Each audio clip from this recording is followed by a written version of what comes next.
الحمدللہ نحمدہ ونصلی ونسلم علی رسولہ الکریم اما بعد فاعوذ باللہ من الشیطان الرجیم بسم اللہ الرحمن الرحیم والسابقون الاولون من المہاجرین والانصار والذین اتبعوہم بإحسان رضی اللہ عنہم ورضوا عنہ وقال اللہ تعالی فی مقام آخر ان الابرار لفی نعیم صدق اللہ مولانا العظیم وبلغنا رسولہ النبی الکریم الامین ان اللہ وملائکتہ یصلون علی النبی یا ایہا الذین آمنوا صلوا علیہ وسلموا تسلیما الصلاة والسلام علیک یا سیدی یا رسول اللہ وعلی آلک وصحابک یا سیدی یا حبیب اللہ۔ پڑھیے تاکہ ہم تازہ دم ہو جائیں نا سارے۔ الصلاة والسلام سیدی یا رسول اللہ وعلی آلک وصحابک یا سیدی یا حبیب اللہ۔ بلغ العلا بکمالہ کشف الدجا بجمالہ حسنت جمیع خصالہ صلو علیہ وآلہ ما مدحت محمدا بمقالتی ولکن مدحت مقالتی بمحمدی صلی اللہ علیہ وسلم۔ اے میریاں حمداں نعتاں تو بہت اتا مقام محمد دا پیا اپنے شعر سجانا وا وچ لکھ لکھ نام محمد دا صلی اللہ علیہ وسلم۔ گرامی قدر حضرات علماء کرام، مشائخ اور صدیقین جتنے ہیں خاص طور پہ، اور میرے بہت ہی دیرینہ کرم فرما جناب ڈاکٹر ہمایوں عباس شمس صاحب، آج رات کو بھی شمس کی زیارت ہو جانا اور فیصل آباد کے مطلع پہ ہونا میرے لیے بڑی خوشی اور سعادت کی بات ہے۔ اللہ تبارک و تعالی ہم سب کی اس حاضری کو قبول فرمائے، اور یہ بہت بڑی حاضری ہے، اعظم حاضری ہے، اعظم۔ میں سوچتا ہوں کہ جس کا ایک مقلد گنج بخش ہو وہ امام خود کیا ہوگا، اور وہ وجد میں ہو وہ گنج بخش۔ کشف المحجوب شریف آپ دیکھیں کبھی، جو مستی، جو سرشاری، جو وجد، جو جذب اور جو روحانی کیفیت حضور داتا گنج بخش علی حجویری رحمۃ اللہ علیہ پر طاری ہے، ذکر سیدنا امام اعظم ابو حنیفہ نعمان بن ثابت رضی اللہ تعالیٰ عنہ کو کرتے ہوئے شروع میں لکھا آپ نے امام امامہ، پیشوائے سنیہ، اور پھر آگے اپنے احوال، کیفیات و مشاہدات بھی لکھے۔ بہت کم ہے یہ اسلوب کشف المحجوب میں۔ امام اعظم ابو حنیفہ رحمۃ اللہ کے حضور اپنی عقیدت کو ریکارڈ کروانے کے لیے داتا صاحب نے بڑے جتن کیے، یہ بتانے کے لیے کہ میں حنفی ہوں اور کس درجے کا حنفی ہوں، اور اس کے اندر کس طرح کی گہرائی ہے، کیسا جذب ہے، اور کس طرح کی وابستگی ہے اپنے امام کے ساتھ۔ اگر اس کو آپ نے سمجھنا ہو تو وہ جو 2-3 صفحات کشف المحجوب شریف کے ہیں، ذکر امام امامہ اور پیشوائے سنیہ حضرت سراج الامہ امام اعظم ابو حنیفہ نعمان بن ثابت رضی اللہ تعالیٰ عنہ، تو اتنا کافی ہے اس ٹریک پر چڑھنے کے لیے، وارم اپ کے لیے اتنا کافی۔ وہ بندے، اب مسئلہ یہ ہے کہ ہم لوگ کٹے ہوئے ہیں اور بیچ میں کئی بیریئرز ہیں، تو یہ فیصل آباد کی سرزمین پہ اسی مرکز علم کے حصے میں یہ علمی مجلس آنی تھی کہ حضرت سیدنا امام اعظم ابو حنیفہ رحمۃ اللہ تعالی علیہ کی یاد میں یہاں پر مجلس سجائی جائے۔ میرا مطالعہ اور میرا سروے یہ ہے کہ بر صغیر پاک و ہند میں صدیوں حضرت امام اعظم ابو حنیفہ کا عرس ہوتا رہا اور 1970 تک ہوتا رہا. پاکستان بن بھی گیا، ہند و پاک دونوں میں ہوتا تھا. ہمارے علاقے لاہور گوال منڈی کے قریب فوڈ سٹریٹ کے سامنے ایک مسجد ہے مئی لاڈو کے نام سے، جامع مسجد مئی لاڈو، یہ میو ہاسپٹل کے بالکل سامنے. تو لاہور میں ایک مجلس امام اعظم ابو حنیفہ بنی ہوئی تھی جس کے اندر مولانا غلام محمد ترنم رحمۃ اللہ جیسے لوگ ورکر تھے. تو 1970 میں آخری عرس امام اعظم آج سے تقریباً 52 سال پہلے اس مسجد میں ہوا. اور اس عرس کا عالم کیا ہوتا تھا، میں نے ایک جھلک جب اس کی پڑھی اور کچھ دیکھنے والے بزرگوں سے سنی تو مجھے اندازہ ہوا کہ امام اعظم کا عرس کیسے منانا ہے. یہ جو ہم کر رہے ہیں نا، یہ وارم اپ ہے، یہ اس کی تمہید ہے. آپ سوچ لیجئے کہ اس عرس سے امام اعظم کی صدارت امیر ملت پیر سید جماعت علی شاہ محدث علی پوری کر رہے ہیں، اور اس میں خطاب کے لیے مراد آباد سے صدر الافاضل سید محمد نعیم الدین مراد آبادی کو بلایا جاتا تو عرس امام اعظم ہوتا ہے. اور ایک تبرک بھی اس عرس کا میں آج نظر کر رہا ہوں، ڈاکٹر اسحاق قریشی صاحب اور ان کے بزرگوں کی روح کو، اور صاحب عرس حضرت صاحبزادہ علامہ محمد ابرار صدیقی صاحب رحمۃ اللہ تعالی، یقیناً ان کی روحیں وجد کریں گی یہ سن کر. پیر سید جماعت علی شاہ علی پوری صدارت کر رہے ہوں. اب پتہ نہیں آپ میں سے کون انہیں جانتا ہے کون نہیں. وہ کیا لوگ تھے، قائد اعظم اور علامہ اقبال جیسے لوگوں کو جنہوں نے اپنے پیچھے لگایا ہوا. کیا لوگ ہوں گے. قائد اعظم وہاں مرید ہونے کو ترس رہے، قائد اعظم کو مصلی پہ بھی چڑھا دیا، تسبیح پہ بھی لگا دیا. یہ تھے پیر جماعت علی شاہ. تو اور میں کسی کی کیا، ان کے خلفاء کی کیا بتاؤں. مولانا نبی بخش حلوائی کی میں کیا بات سناؤں، یا مولانا محمد حسین پسروری کی کیا مثال دوں، یہ سیال کوٹ والے. تو بڑے بڑے نابغے اور جید لوگ، تو ان کے جاروب کش تھے. لیکن یہ مثالیں میں اس لیے دے رہا ہوں کہ یہ لوگ جو داتا صاحب سے نیچے ٹھہرتے ہی نہیں، یہ بھی اس پیر کے حلقے میں عقیدت مندوں کی طرح بیٹھنے کو سعادت سمجھتے تھے، اور ان کے فالوور تھے، ان کے عقیدت مند تھے. پیر جماعت علی شاہ صاحب رحمۃ اللہ کی عمر 100 سال سے زیادہ تھی. جی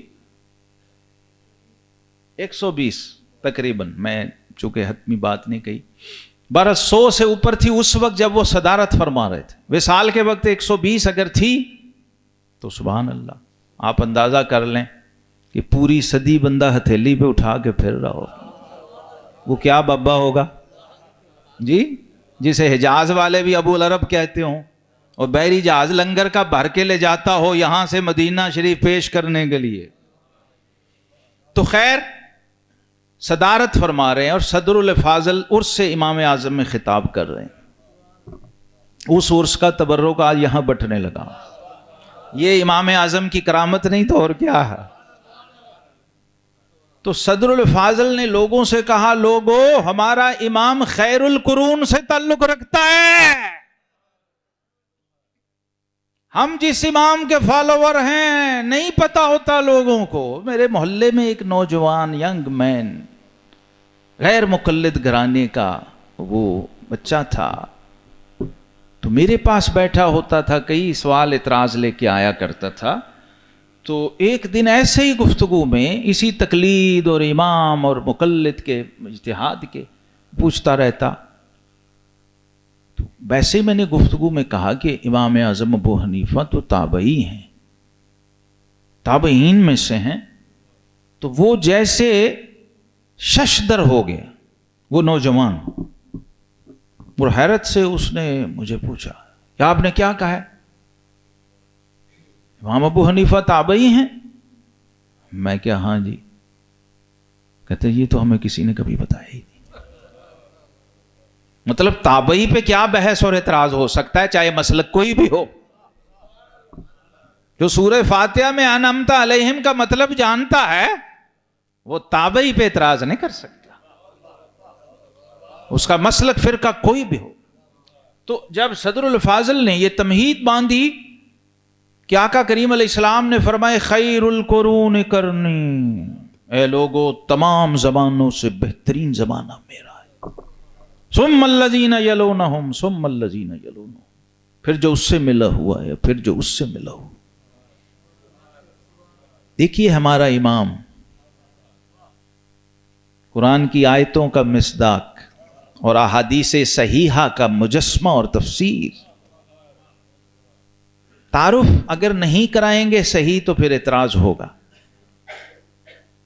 اور اصل جگہ پہ نہیں جائیں گے تو خود ہی کمزور ہیں، دوسرے کو کیا منوائیں۔ تو انہوں نے کہا خیر القرون سے ہمارے امام کا تعلق ہے، جسے زبان رسالت کہہ دے یہ بہترین شخص ہے۔ کوئی کلمہ گو اس پہ اعتراض کر سکتا؟ جسے قرآن کہے انعمت علیہم، جسے قرآن کہے والذین اتبعوہم بإحسان رضی اللہ عنہم ورضوا عنہ، قرآن کہے جو ان صحابہ کے نقش قدم پہ چلنے والا ہے، ان کو فالو کرنے والا ہے اور ان کے ساتھ جڑا ہوا ہے، ملا ہوا ہے، ان کا متبع ہے اور تابعی ہے، رضی اللہ عنہم ورضوا عنہ، فرمایا وہ سب اللہ سے راضی ہیں اور اللہ ان سب سے راضی ہے۔ اس امام کی کوئی مقلد کیا فضیلت و شان بیان کر سکتا؟ تو انہوں نے بتایا کہ لوگوں پتہ ہے زمانہ خیر کیا ہوتا ہے؟ یہ سمجھانے کے لیے ایک مثال تھی۔ فرمایا کہ حضرت محبوب الہی خواجہ نظام الدین اولیاء رحمۃ اللہ کے زمانے میں ایک نان بائی تھا، تندور والا، اور اس تندور والے کا معمول یہ تھا کہ جو تازہ روٹی ہوتی وہ 1 پیسے کی دیتا، جو باسی روٹی ہوتی وہ 2 پیسے کی دیتا۔ جو روٹی رات کی پڑی ہے، شام کی یا صبح کی پڑی ہے، اور شام کو تازہ روٹی بیچ رہا ہے، تو وہ تازہ کا 1 پیسہ قیمت تھی، اور جو باسی پورے پہلے کی پڑی ہوئی ہے اس کے ڈبل چارج کرتا تھا، 2 پیسے۔ تو کسی نے اس سے پوچھ لیا کہ بھائی آپ یہ کیا کرتے ہیں، یہ باسی روٹی ڈبل قیمت پہ کیوں دیتے ہو؟ تو اس نان بھائی نے کہا یہ زمانہ خیر کی بنی ہوئی ہے۔ اس نے کہا لوگوں اس کے 2 پیسے اس لیے لیتا ہوں کہ یہ زمانہ خیر کی بنی ہوئی ہے۔ تو صدر الفاضل نے کہا لوگوں میں تمہیں بتاؤں یہ مسند صدارت پہ جو بابا بیٹھا ہے یہ بھی زمانہ خیر کا ہے۔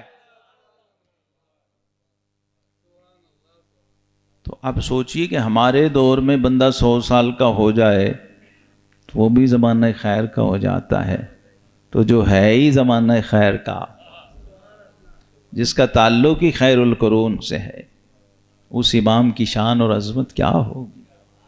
سیدنا امام اعظم ابو حنیفہ رضی اللہ عنہ شاعر بھی ہیں، امام صاحب شاعر بھی ہیں، اور آقا کریم علیہ السلام نے فرمایا ان من الشعر لحکمہ، بعض شعر حکمت والے ہوتے ہیں۔ تو میں اس امام کے حضور اپنے اشعار کا ہدیہ بھی پیش کرنا چاہتا ہوں۔ آپ کی شان میں جو منقبت میں نے فرمائش بھی کی تھی پروفیسر صاحب سے کہ ضرور پڑھوائی جائے، آپ کا عرس ہے تو آپ کی منقبت ہونی چاہیے۔ تو آپ نے جو کلام سنا ہے یہ مفتی احمد یار خان نعیمی رحمۃ اللہ علیہ جو بھی منقبت پڑھی ہے یہ بھی بتایا کریں، جب آپ کسی کا کلام پڑھیں تو تو یہ اس کا حق ہے اس شاعر کا آپ پر اور مجمع پر کہ آپ لوگوں کو بتائیں. ہمارے ہاں یہ رواج نہیں ہے. کلام ایسا ہوتا ہے کہ نام لینے کا مطلب ہے کہ وہ کچھ جواز ہی نہیں رہتا کہ کس کا نام لیں. تو جب کلام ایسا ہو تو متکلم کا ضرور تعارف کرانا چاہیے، نام لینا چاہیے، تاکہ لوگوں کو پتہ لگے کہ جس کے منقبت خاں یہ ہیں وہ ممدوح کیسا ہوگا. امام صاحب رحمۃ اللہ علیہ کی شان میں منقبت کے کچھ شعر ہیں. کی ہے بلند حق نے شان امام اعظم، کی ہے بلند حق نے شان امام اعظم، ہر ایک ولی ہے رتبہ دان امام اعظم، اور ابر کرم ہے ان کا ذکر لطیف و اطہر، ابر کرم ہے ان کا ذکر لطیف و اطہر، جود و سخا کا مظہر خان امام اعظم. احمد فضیل مالک حماد و ابن ادہم، احمد فضیل و مالک حماد و ابن ادہم، ان ہستیوں سے پوچھو شان امام اعظم.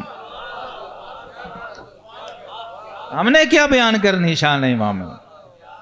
احمد فضیل مالک حماد و ابن ادہم، ان ہستیوں سے پوچھو شان امام اعظم. اور تاج سر فقاہت قول ابو حنیفہ، تاج سر فقاہت قول ابو حنیفہ، کنز علوم و حکمت جان امام اعظم. اور شعر ہے کہ شامل ہیں ڈاکٹر صاحب، شامل ہیں جن میں ظفر و بو یوسف و محمد، شامل ہیں جن میں ظفر و بو یوسف و محمد، رکھتی ہے وہ جواہر کان امام اعظم.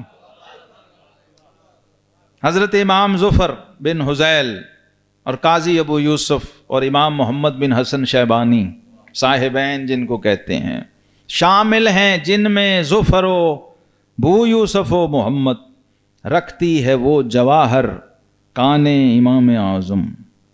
جس کان سے موتی ایسے نکلتے ہوں اس کان کی کیا شک. اور کشت حنابلہ ہو یا مزرع شواف، کشت حنابلہ ہو یا مزرع شواف، برسا ہے سب پہ ابر باران امام اعظم. اور ہر مجتہد انہی سے کرتا تھا استفادہ، ہر مجتہد انہی سے کرتا تھا استفادہ، اہل نظر تھے خواجہ تاشان امام اعظم.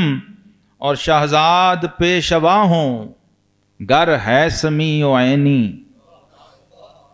شہزاد پیشوا ہوں گر ہے سمیع و عینی، پھر منقبت ہو شاید شایان امام اعظم. شہزاد پیشوا ہوں، بخاری کا شارح بدر الدین عینی مدد کرے، اور ابن حجر ہیثمی صاحب الخیرات الحسان امام شافعی ہو کے امام صاحب کی منقبتیں لکھ رہے ہیں، پوری کتابیں لکھ رہے ہیں امام صاحب کے مناقب پر سوانے پر. امام جلال الدین سیوطی رحمہ اللہ صاحب تبییض الصحیفہ حنفی نہیں ہے. کمال یہ ہے، اور مجھے حیرت بھی اس بات پہ ہے، امام اعظم ہونے کا مطلب یہ ہے کہ صرف حنفی قصیدے نہیں پڑھ رہے، مالکی حافظ ابن عبد البر پوری کتابیں سیرت و سوانے پہ لکھ رہے ہیں، مناقب پہ لکھ رہے ہیں. ابن حجر ہیثمی لکھ رہے ہیں، امام جلال الدین سیوطی لکھ رہے ہیں، اور جو حنفی ہیں وہ تو ہیں ہی ہیں، انہوں نے تو لکھی ہیں. شہزاد پیشوا ہوں گر ہے سمیع و عینی، پھر منقبت ہو شاید شایان امام اعظم. یہ وہ ذات پاک ہے، وہ ہستی ہے. حضرات محترم، مجھے یاد ہے یہ ایک کتاب ہے سیدی و ابی، پروفیسر تھے سید ابو بکر غزنوی، انہوں نے اپنے والد کی سوانح لکھی. مولانا سید داؤد غزنوی امرتسری نقشبندی مجددی. یہ تو کوئی غیر مقلد تو عالم نہیں کہے گا یہ والی باتیں. تو لیکن لکھی ہوئی ہیں اس میں ساری. انہوں نے اپنے والد صاحب کی سوانے میں لکھا ہے. اس میں انہوں نے 2 باتیں ایسی لکھی ہیں جو سنانے والی ہیں آپ کو. جو میں سنانا چاہ رہا ہوں ابھی اس کی باری نہیں آ رہی. یہ ساری ایکسٹرنل سپورٹ چل رہی ہے ابھی. جو میرے ذہن میں اسکیچ و خاکہ ہے میں اس میں سے ابھی صرف آپ کو منقبت سنائی ہے. تو مولانا سید داؤد غزنوی ساہیوال جو اس وقت منٹ گمری تھا, انہوں نے لکھا ہے, ہمارے جلسے سے خطاب کر رہے تھے تو خطاب کرتے ہوئے اچانک ان کے تیور بدلے. تو انہوں نے کہا اے اہل حدیثو, تمہیں امام اعظم کی بد دعا ہے. یہ اس میں انہوں نے لکھا ہے. امام صاحب رحمت اللہ تعالی علیہ فقہ کے بے تاج بادشاہ ہیں. جو شخص امام صاحب کا دامن نہیں تھامے گا اسے علم, شریعت اور دین کی ہوا بھی نہیں لگ سکتی.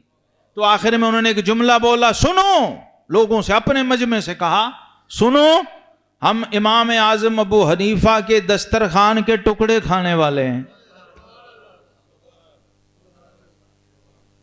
ان کے دادا مولانا سید داؤد غزنوی کے دادا تھے سید عبداللہ غزنوی, اور والد تھے سید عبد الجبار غزنوی, جن کو امام عبد الجبار غزنوی کہا جاتا ہے اہل حدیث علماء میں, اور بہت بڑے عالم تھے. امرتسر میں ان لوگوں کا اسٹے تھا. افغانستان سے آئے تھے ہجرت کر کے.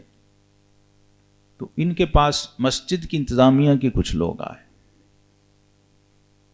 انہوں نے کہا جی ہمارے جو مسجد کا امام ہے نا, جہاں آپ خطیب ہیں, اس مسجد کے امام نے حضرت امام ابو حنیفہ رحمۃ اللہ کی شان میں بے ادبی کی ہے. اب یہ اس زمانے میں عام تھا یہ والی بات کہ امام ابو حنیفہ کو تو چند حدیثیں آتی تھیں, معاذ اللہ. چونکہ نیا نیا یہ جوش تھا یہ والا اہل حدیثزم, تو یہ اب بچے کے ذہن میں یہ چیز تھی کہ امام صاحب محدث نہیں تھے, حدیث کا علم نہیں جانتے تھے, اور یہاں تک کہ لوگوں میں یہ ظن پیدا ہو گیا کہ شاید ہمیں ان سے زیادہ حدیثیں آتی ہیں. تو خیر ایک بے ادبی کا جملہ جب اس امام نے کہا, مسجد کے امام نے, تو یہ لوگ اپنے سینئر عالم کے پاس آئے اور کہا کہ انہوں نے امام صاحب کی شان میں کوئی گستاخی اور بے ادبی کے جملے کہے ہیں, اس میں سے ایک بات یہ بھی ہے. تو مولانا عبد الجبار غزنوی نے کہا کہ اس بندے کو مسجد سے نکال دو, یہ عنقریب مرتد ہو جائے گا.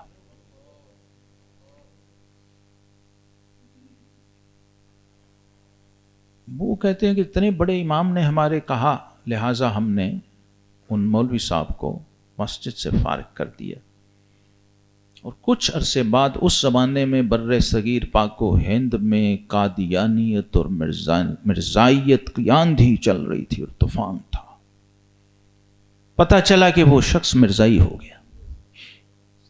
اب وہ چونکہ سب اہل حدیث میں ذہن کے لوگ تھے تو وہ سارے حیران ہو کے جب یہ بات پتہ تو اپنے عالم کے پاس مولانا عبد الجبار غزنوی کے پاس آئے اور کہنے لگے کہ حضرت آپ نے جو فرمایا تھا وہ تو ہو گیا ہے.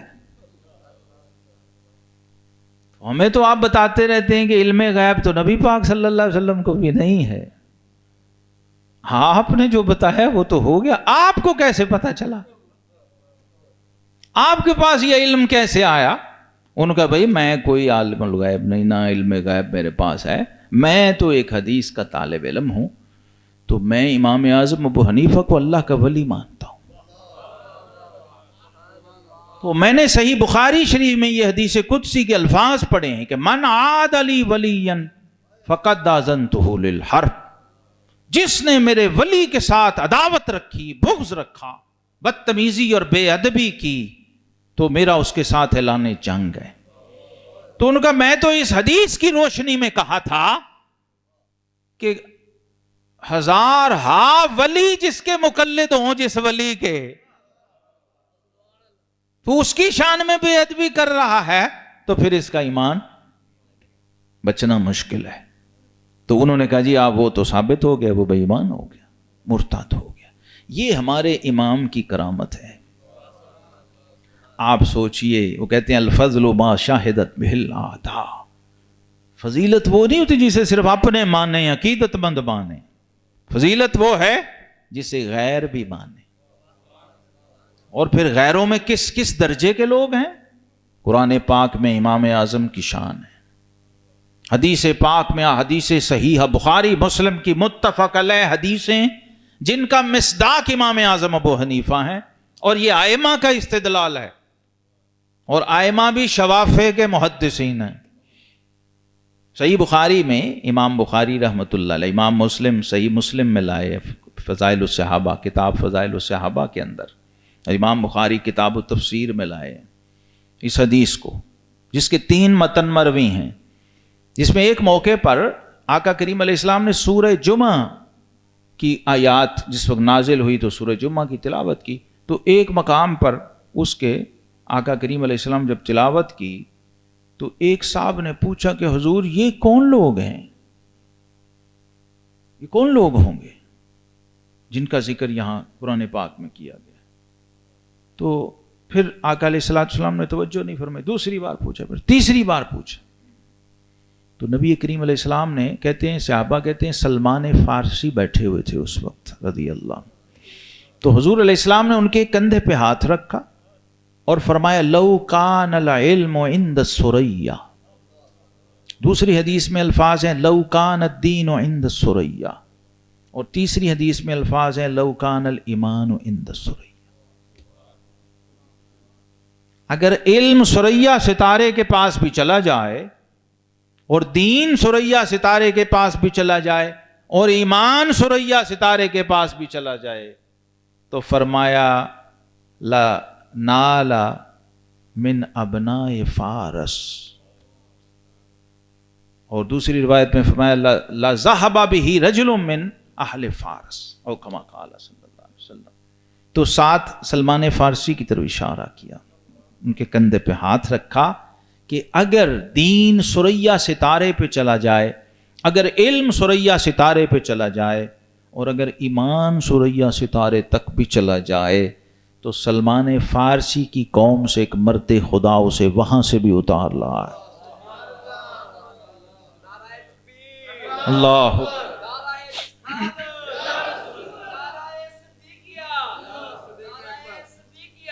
یا صدیق اکبر. شان امام اعظم، شان امام اعظم. امام اعظم ابو حنیفہ کی عظمت کے ڈنکے ثریا ستارے پہ بج رہے ہیں بھائی. اور کون فرما رہا ہے؟ سیدنا سلمان فارسی رضی اللہ تعالیٰ عنہ کی قوم سے تعلق ہے نا امام اعظم ابو حنیفہ کا. اور ائمہ محدثین جس میں شوافع اور حنابلہ موجود ہیں، وہ کہتے ہیں اس حدیث کا مصداق سوائے امام ابو حنیفہ کے ہمیں دوسرا کوئی نظر نہیں آتا. جیسی رسائی ان کی ہے، جیسی ذہانت ان کی ہے، جیسی فقاہت ان کی ہے، جیسی دسترس علوم شرعیہ پر ان کی ہے، اور فقہی مسائل پہ ان کی ہے. 83,000 مسائل حضرت امام صاحب رحمۃ اللہ علیہ نے استدلال فرمائے قرآن و حدیث. کس درجے کا امام ہوگا؟ اور فقہ کے بانی ہیں امام اعظم ابو حنیفہ.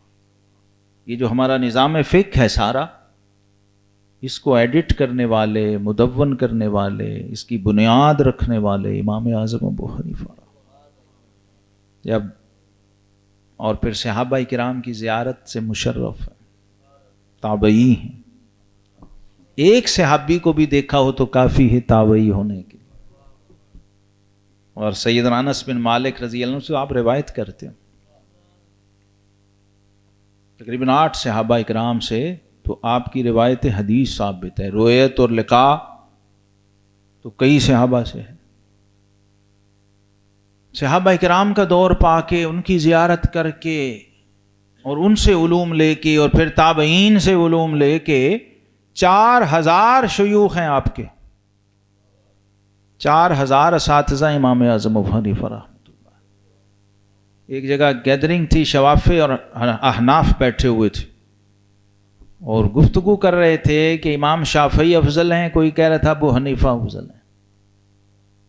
بحث اور دلائل دے رہے تھے اس پر. تو آخر فیصلہ ہوا کہ اس طرح تو نتیجہ نہیں نکلے گا، تم شافعی کرتے رہو گے، ہم ابو حنیفہ کی شان بیان کرتے رہیں گے. کوئی کرائٹیریا ہونا چاہیے جس پہ پرکھا جائے. تو غیر جانبدار چند علماء نے کہا کہ یہ دیکھ لو کہ استاد اور شیوخ کس کے زیادہ ہیں. یہ بھی فضیلت کا معیار ہوتا تھا کہ کس نے کتنے لوگوں سے اخذ فیض کیا، اکتساب فیض کیا، اتنا بڑا امام ہے. تو کہتے ہیں جب گنتی کی تو 1600 اساتذہ اور شیوخ تھے امام شافعی کے، اور 4000 اساتذہ اور شیوخ تھے امام اعظم ابو حنیفہ رضی اللہ. یہ امام صاحب جب پہلی بار مدینہ منورہ پہنچے کوفہ سے، تو مدینہ میں مسند بچھی ہوئی تھی امامت کی سیدنا امام مالک رحمت اللہ تعالی. امام مالک بن انس، امام دار الحجرہ، امام مدینہ، جن کی مسند مسجد نبوی شریف میں لگتی تھی، اور اندلس اور اسپین سے لوگ آتے تھے امام مالک سے حدیث سننے اس زمانے میں. امام صاحب کی ولادت 80 ہجری اور وصال آپ کا 150. یہ دیکھ لیں، پہلی اور دوسری صدی ہجری ہے. کیا دور ہوگا، کیسا مبارک اور بابرکت دور ہو. خیر القرون اسی لیے کہا گیا. جب مدینہ شریف پہنچے تو امام مالک رحمت اللہ علیہ گلی میں جا رہے تھے. آمنا سامنا ہو گیا، تعارف نہیں تھا، پہلی ملاقات تھی. سلام کیا آپ نے. امام مالک نے پوچھا کہاں سے ہو. یہ اس وقت عام تھا جب پہلا تعارف سلام ہوتا تو لوگ پوچھتے آپ کون ہیں، کہاں سے آئے. پوچھا کہاں سے ہو، کہا کوفہ سے. اب کوفہ ابھی بھی آپ نے سنا ہے گفتگو میں، بڑا بدنام تھا کوفہ اس زمان. تو امام مالک نے بے ساختہ کہا کہ وہاں کے لوگوں میں نفاق ہوتا ہے.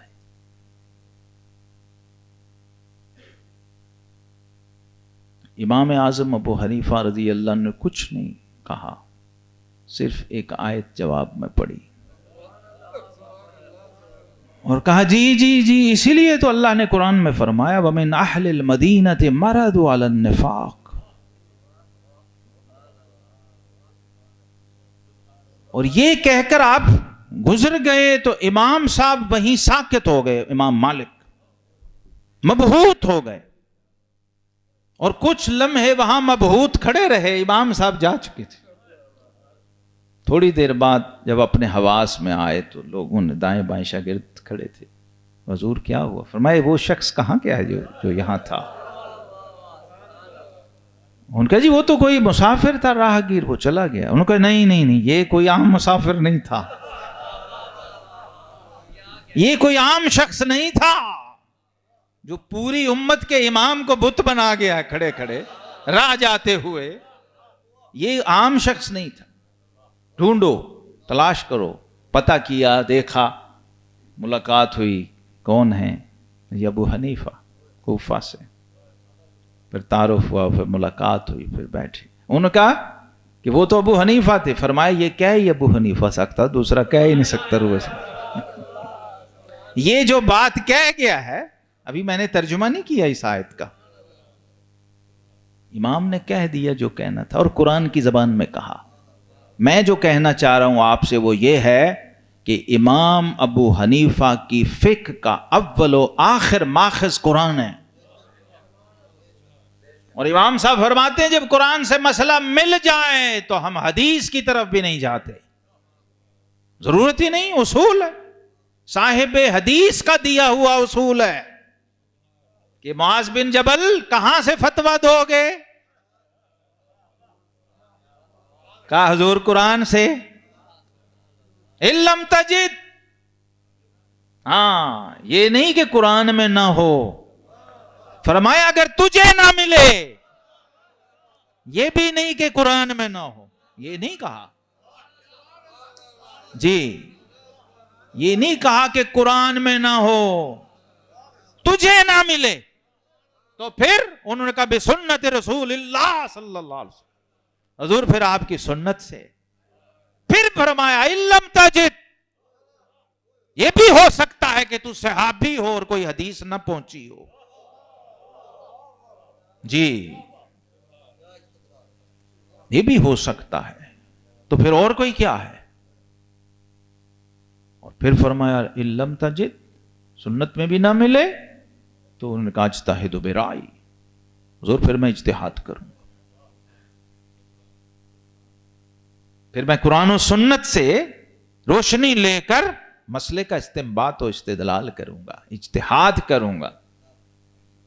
پھر آقا کریم علیہ السلام نے تھپکی دی اور شاباش دی، فرمایا شکر ہے اس ذات کا جس نے اپنے رسول کے نمائندے کو اس بات کی توفیق دی جس پہ اللہ اور اس کا رسول خوش ہے۔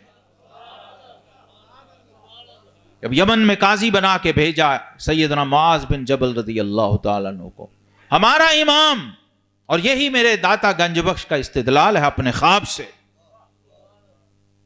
وہ کہتے ہیں جب میں نے دیکھا دمشق میں سیدنا بلال حبشی رضی اللہ عنہ کے مزار پہ خواب میں سو رہا تھا، تو دیکھا باب بنی شیبہ ہے، مکہ شریف ہے، یہ جب سعی کرتے ہیں نا صفا مروہ میں تو وہاں آتا ہے کچھ سینٹر میں باب بنی شیبہ، اس وقت تو تھا نہ باقاعدہ وہاں سے آنا جانا ہوتا تھا۔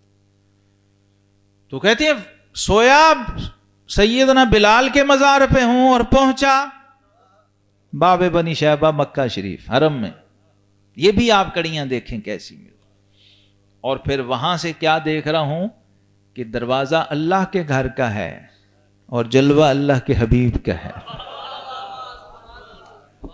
ہاں لوگ مدینے میں ڈھونڈتے رہتے ہیں نا جی، یہ بھی ذرا توجہ ہونی چاہیے کہ مکے کی ضرورت نہیں، بس مدینے۔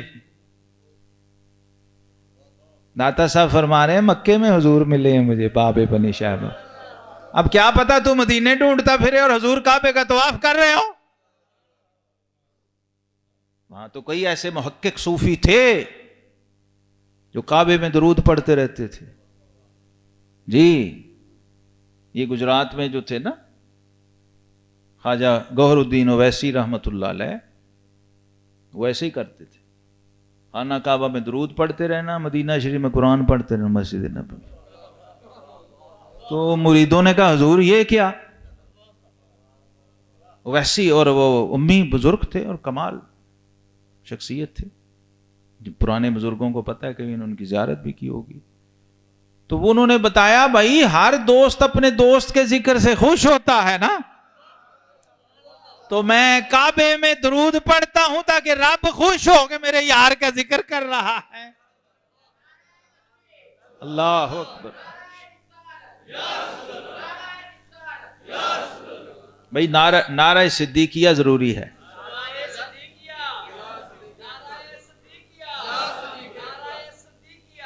میں صرف اس نعرے کے لیے یہاں بیٹھا ہوں اور اس نسبت کی وجہ سے یہاں بیٹھا ہوں، پچھلی بار بھی آیا تھا اسی وجہ سے، آج بھی آیا ہوں اسی وجہ سے، اور میں کام آیا ہوں، صرف تقریر کرنے نہیں آیا، میں اپنی ڈیوٹی پہ آیا ہوں، اور ڈیوٹی کیا ہے کہ مدینے کا کچھ کام کرنا ہے سید۔ محدث اعظم کچھوچھوی کا شعر ہے یہ، محدث اعظم ہند سید محمد کچھوچھوی رحمت اللہ علیہ، وہ جب آنے لگے نا مدینہ سے، اب دیکھیے ہمارا کانسیپٹ مدینے کا کیا ہے اور ہمارے بزرگوں کا کیا۔ مواجہ شریف سے رخصت ہوئے تو کہا مدینے کا کچھ کام کرنا ہے سید، مدینے سے میں اس لیے جا رہا ہوں، اور جائیں گا تو کم کریں گا نا بھائی۔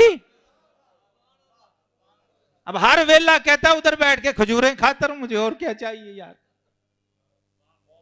راہ جاتے بھی اگلے پھینک جاتے ہیں، سڑکوں پہ بھی فٹ اللہ کھا لا یار۔ تو بھائی مدینے کی ڈیوٹی والا بلال دمشق میں لیٹا ہوا، اس سے بڑا بھی کوئی عاشق ہے؟ تو اس لیے حضور نے فرمایا کہ علی حجویری تو میرے غلام کے در پہ سویا ہے تو جلوہ میرا دیکھ۔ اور وہ بھی بیت اللہ کے دروازے پہ دیکھ، باب بنی شیبہ پہ، تو کہتے ہیں وہاں ایک بزرگ ہیں. اب یہ ڈیوٹیاں میں یہ کڑیاں دیکھو کہاں مل رہی ہیں. جس نے مدینے کی ڈیوٹی کی ہے وہ زمان و مکان کی قید سے آزاد ہے.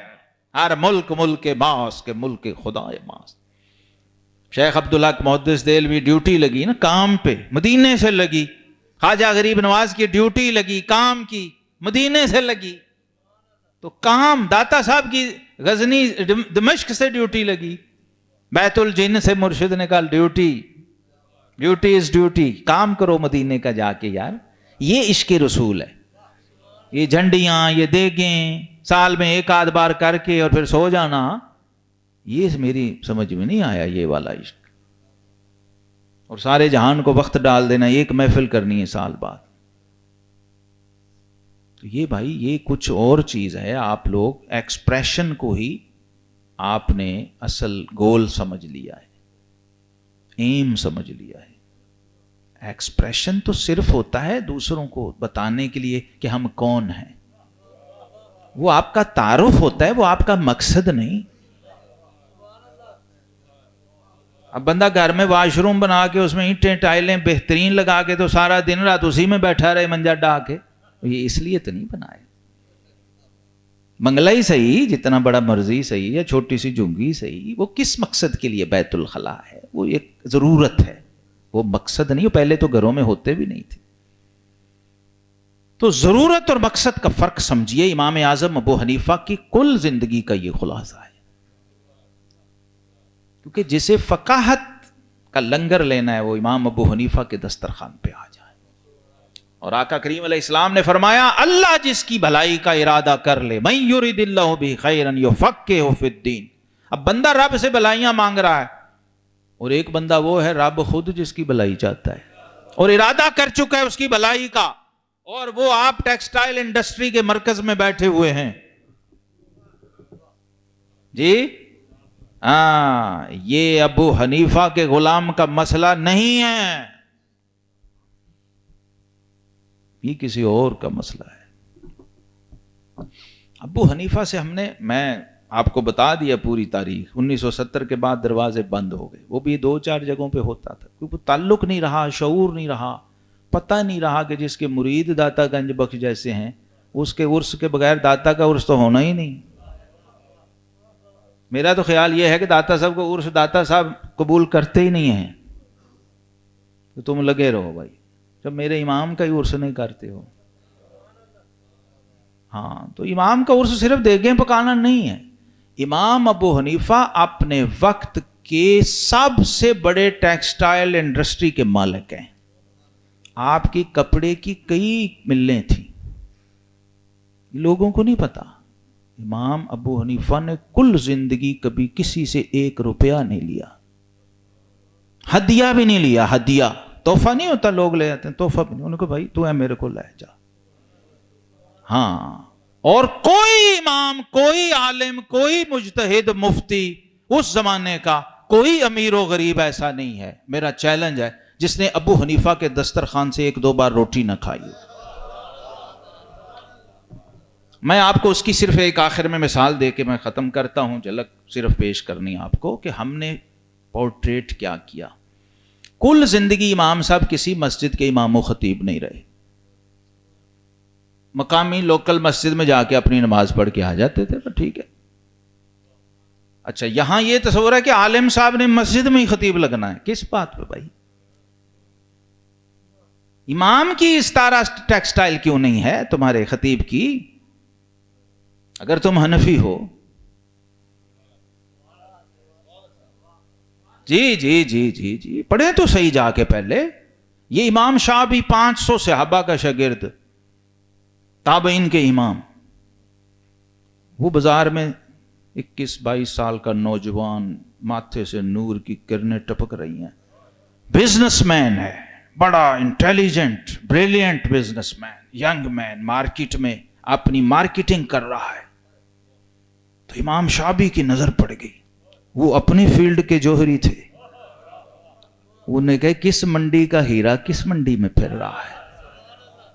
پوچھا جوان تو کون ہے؟ کہا جی میں فلاں ہوں، نعمان بن ثابت میرا نام ہے، یہ ہمارا کام ہے، یہ بزنس ہے، یہ کاروبار ہے، کپڑے کا تاجر ہوں، مارکیٹ میں ذرا ریٹ چیک کر رہا ہوں، مارکیٹ کی نبض دیکھ رہا ہوں کیا سو۔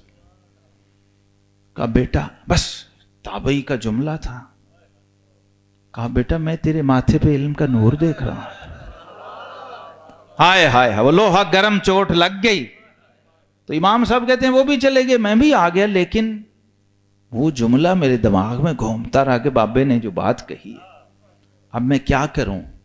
پھر امام صاحب نے علم کے سارے سمندر تسخیر کیے، سارے میدانوں میں باری باری، کہتے ہیں ہر میدان میں میں گیا، جس طرف بھی کوئی تھا، عربی ادبیات تھی، فلسفہ تھا، منطق تھا، مناظرہ تھا، لٹریچر تھا، تفسیر، حدیث، فقہ، جتنے علوم کے بھی کوئی مراکز تھے، پھر میں سب میں گیا۔ پھر صوفیوں، درویشوں، ولیوں کے پاس بھی، فضیل بن عیاض، ابراہیم ابن ادم، داؤد طائی، ہو کیسے کیسے نا، پورا پورا ایک نظام ہے یہ بندہ، ہر بندہ ایک پورا سسٹم ہے۔ اور پھر سیدنا امام جعفر الصادق اور امام محمد الباقر، لولا السنتان لہلک النعمان، اتنا بڑا امام کہتا ہے اگر 2 سال نہ ہوتے،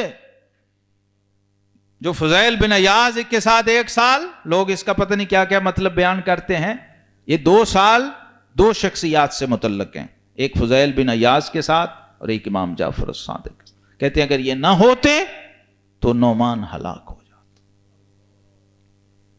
کیونکہ جو اصل سودا تھا وہ ان کے پاس سے ملا۔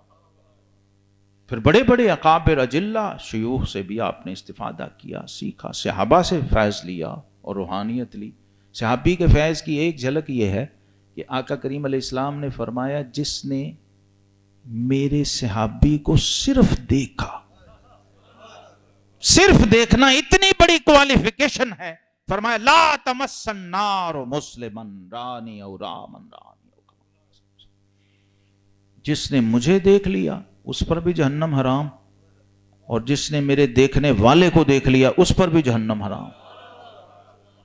آپ مجھے بتائیے یہ دیکھنا کیا چیز ہے؟ کچھ بھی نہیں، اور کچھ بھی اور نہیں فرمایا، صرف دیکھا۔ کہاں دیکھنا آتا ہے ہمیں؟ ان لوگوں کو آتا تھا تو بس دیکھنا کافی ہو گیا۔ امام صاحب رحمت اللہ تعالی علیہ اتنی بڑی جلیل القدر ہستی ہیں اپنی ذات میں کہ اعلی حضرت امام احمد رضا بریلوی رحمت اللہ علیہ نے لکھا ہے فتاوی رضویہ میں کہ امام ابو حنیفہ اور ان کے دونوں صاحبین یہ سرداران اہل کشف و مشاہدہ ہیں، یعنی صرف مفتی یا مجتہد یا کیلو کال کے لوگ نہیں ہیں۔ ان کی ولایت کا یہ عالم ہے کہ ایک جوان مسجد میں وضو کر رہا ہے تو اس کے وضو کا غسالہ دیکھ کے انہیں پتا ہے کہ اس میں کون کون سا گناہ بہہ کے جا رہا۔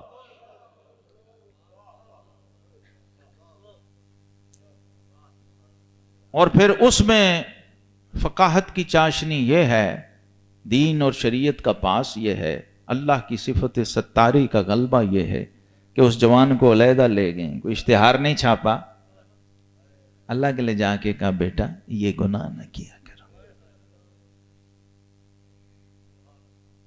بس۔ اور یہ اس کی برکت ہوتی کہ کایا پلٹ ہو جاتی تھی۔ حضرت امام اعظم ابو حنیفہ رحمت اللہ علیہ، جو میں عرض کر رہا تھا کہ میں اس پہ جو بات کی، میں نے بہت بڑے تاجر، امیر کبیر شخصیت تھے، ایک ہی بیٹا تھا آپ کا، اپنے استاد کے نام پہ بیٹے کا نام رکھا، حماد بن نعمان۔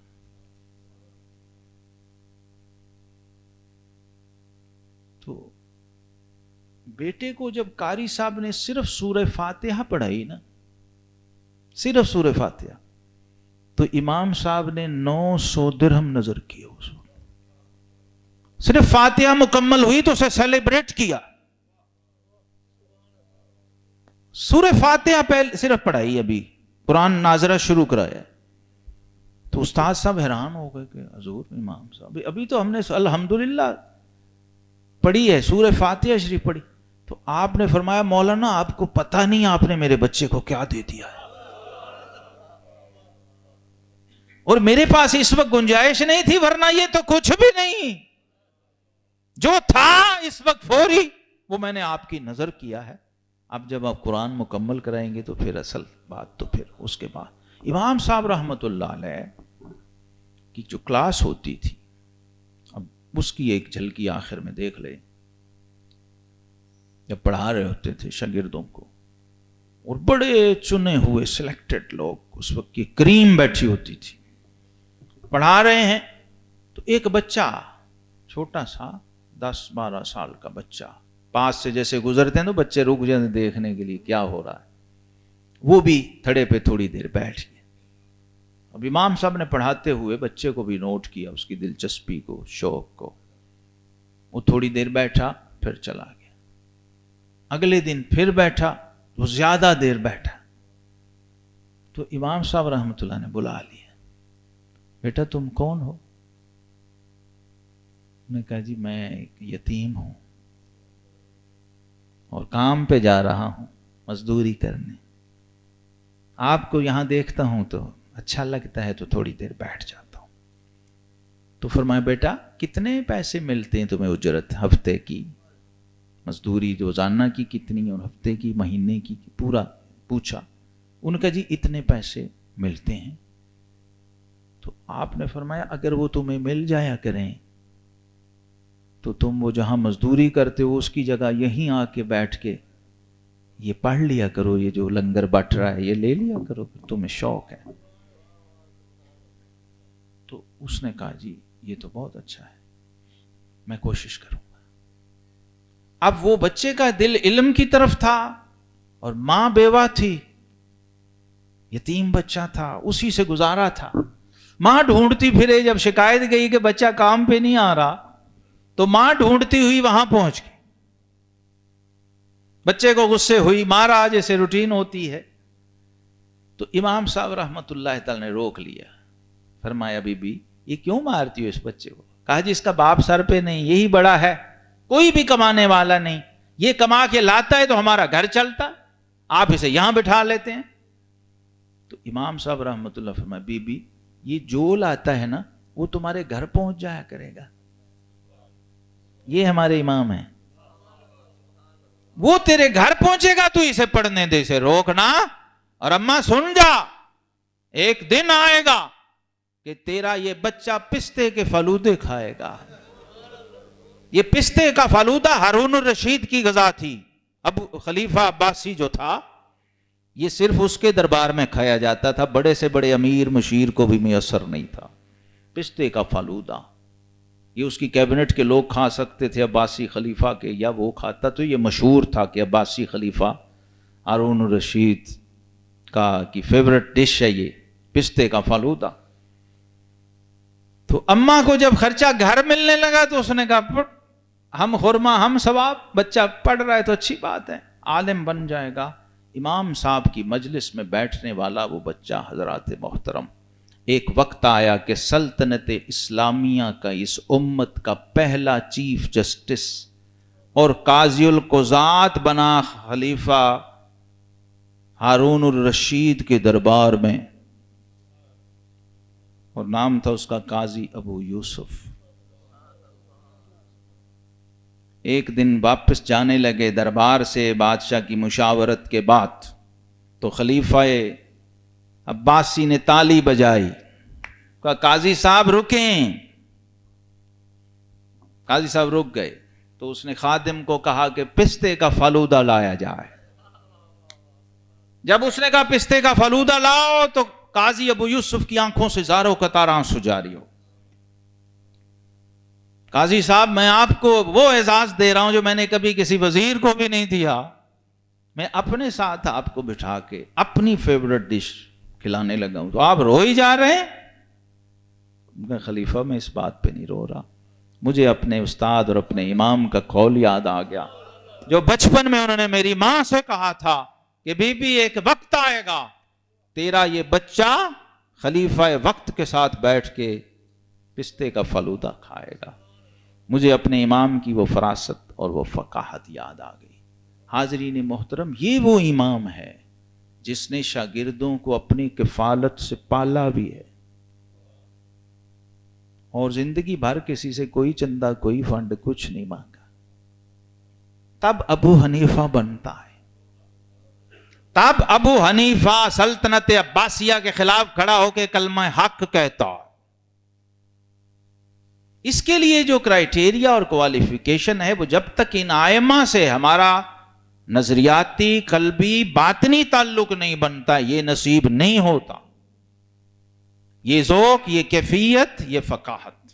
اور میں نے آپ کو شروع ہی میں غیر دوسرے علماء کے اقوال سنا دیے، جو مقلد بھی نہیں ہیں، جو حنفی بھی نہیں ہیں، کہ امام اعظم ابو حنیفہ رحمۃ اللہ کا مقام اور مرتبہ اور فقاہت اس سے بہت اوپر ہے، ہماری سوچ سے بہت اوپر ہے۔ ابھی ہم نے اس کو ڈسکور کرنا ہے، دریافت کرنا ہے، اور پھر اس ٹریک پہ چڑھنا ہے جو حنفیت اصل میں ہے، یہاں تک کہ وہ حنفیت ہماری رگوں میں دوڑنے لگ جائے۔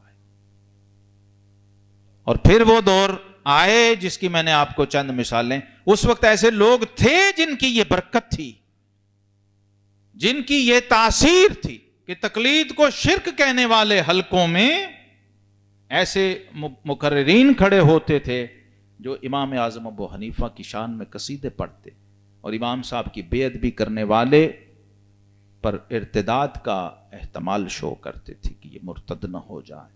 جو امام صاحب کی ایک عام ولی کی بے ادبی کرنے والے کا ایمان ضائع ہو جاتا ہے، تو یہ تو اس درجے کی ہستی ہے کہ امت کے 80% اولیاء جس کے مقلد ہیں باقاعدہ، اور جس کی تقلید پہ فخر کرتے ہیں اور ان کے فتوے پہ عمل کو سعادت سمجھتے ہیں۔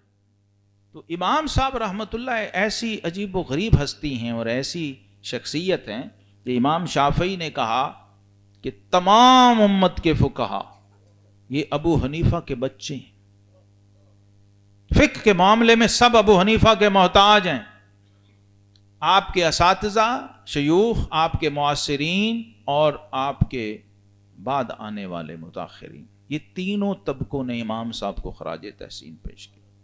جن سے بیٹھ کے امام صاحب نے دین سیکھا، انہوں نے بھی امام کی عظمت کو سلام کیا۔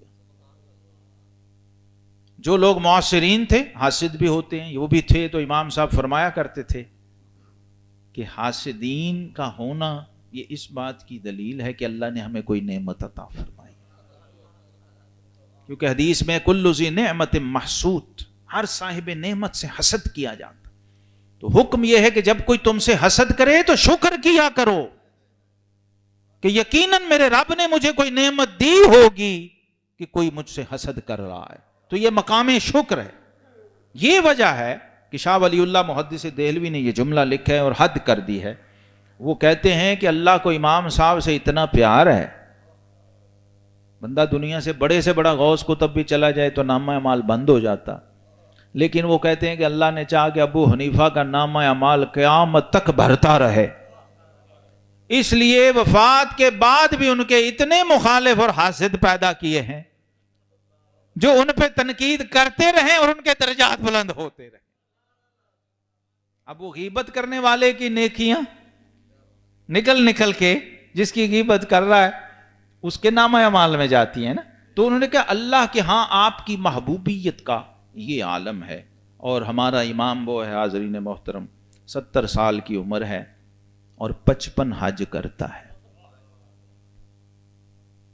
55 حج، یعنی 15 سال کی عمر سے حج شروع کیا ہے اور 70 سال کی عمر تک ہر سال حج کیا ہے، اور حج کے مسائل و مناسک پر مہارت کا یہ عالم تھا کہ آپ کے اساتذہ اور شیوخ میں امام اعمش رحمہ اللہ جیسا محدث، وہ جب قافلہ کوفے کے پاس اسٹے کرتا نا تو اپنے شاگرد کو بھیجتے کہ دوڑ کے شہر جا اور ابو حنیفہ سے ذرا مسائل مناسک حج لکھوا لا جلدی سے، اپنے شاگرد سے، وہ استاد تھے، چونکہ آپ کی فقاہت جان چکے تھے، اور فقاہت کیا ہوتی ہے یہ میں اسی امام کے قول سے عرض کر کے پھر اس پہ ختم کرتا ہوں۔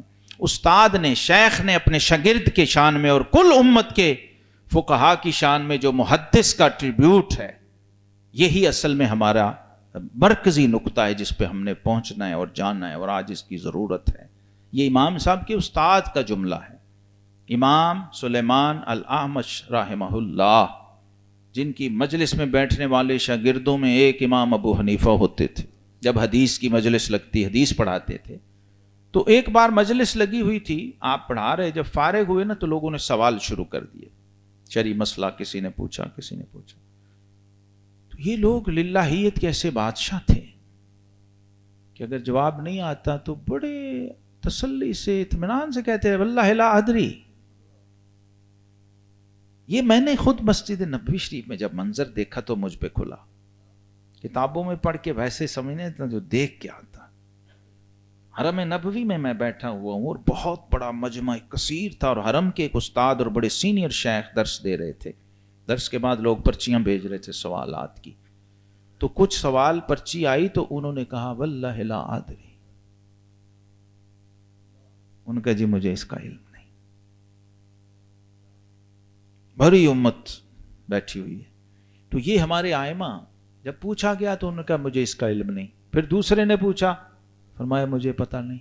100 سوال ہوئے تو امام نے 100 کے جواب میں کہا مجھے علم نہیں. امام کون ہے؟ جس کے شاگرد ابو حنیفہ ہیں.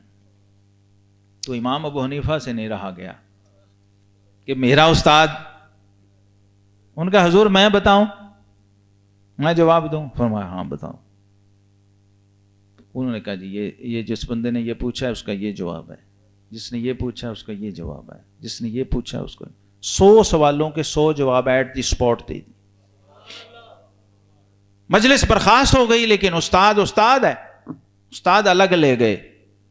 ابو حنیفہ اس وقت مجمع تھا، عوام تھے، میں نے نہیں پوچھا، لیکن تم نے یہ 100 سوالوں کے جو جواب دیے ہیں، یہ بتاؤ اس کی دلیل کیا ہے، کہاں سے دی، حوالہ کیا ہے. تو امام صاحب نے عرض کیا حضور یہ جو پہلے سوال کا جواب میں نے دیا ہے یہ اس حدیث سے دیا ہے جو آپ نے اسی مجلس میں فلاں دن فلاں سند سے سنائی تھی ہمیں. دوسرے سوال کا جواب وہ حدیث پاک ہے جو آپ نے اسی مجلس میں ہمیں فلاں سند سے سنائی. 100 حدیثیں اپنے استاد کو جو استاد سے سنی ہوئی تھی وہ سنائیں، اور کہا اس سے میں نے ان کے جواب دیے ہیں. تو امام اعمش حیران اور ششدر رہ گئے اور تاریخی جملہ فرمایا یا معاشر الفقہاء، کہ گروہ فقہاء انتم الاطباء ونحن الصیادلہ. ان کا تم سارے طبیب ہو اور ہم سارے پنساری ہیں. تم ڈاکٹر ہو، ہم کیمسٹ ہیں، ہم میڈیکل سٹور والے ہیں. مطلب جو محدث ہے وہ پنساری ہے، اس کا کام ہے دین کی جڑی بوٹیاں ساری ایک جگہ اکٹھی کر کے پرووائڈ کرنا، اور اس سے کون سا نسخہ، کون سی دوائی، کتنی مقدار میں، کتنی احتیاط اور پرہیز کے ساتھ، کس مریض کو کب، کس موسم میں، سرد گرم خشک تر، سوداوی والے کو، صفراوی والے کو، دموی کو، بلغمی کو، کب کتنی کیسے دینی ہے، یہ کام پنساری کا نہیں ہے، یہ کام طبیب حاذق کا ہے. اور طبیب حاذق کا نام ہے اماموں کے امام سیدنا امام ابو حنیفہ رحمۃ اللہ تعالی علیہ. تو اس لیے اصول یہ ہے کہ جب آپ نے دین پوچھنا ہے تو آپ محدث کے پاس نہیں جائیں گے بلکہ آپ فقیہ کے پاس جائیں گے. جب آپ نے شریعت کا علم پوچھنا ہے، دین کا علم پوچھنا ہے، مسئلہ شرعی پوچھنا ہے، تو آپ امام بخاری کے پاس نہیں جائیں گے، آپ امام ابو حنیفہ کے پاس جائیں گے. وآخر دعوانا الحمد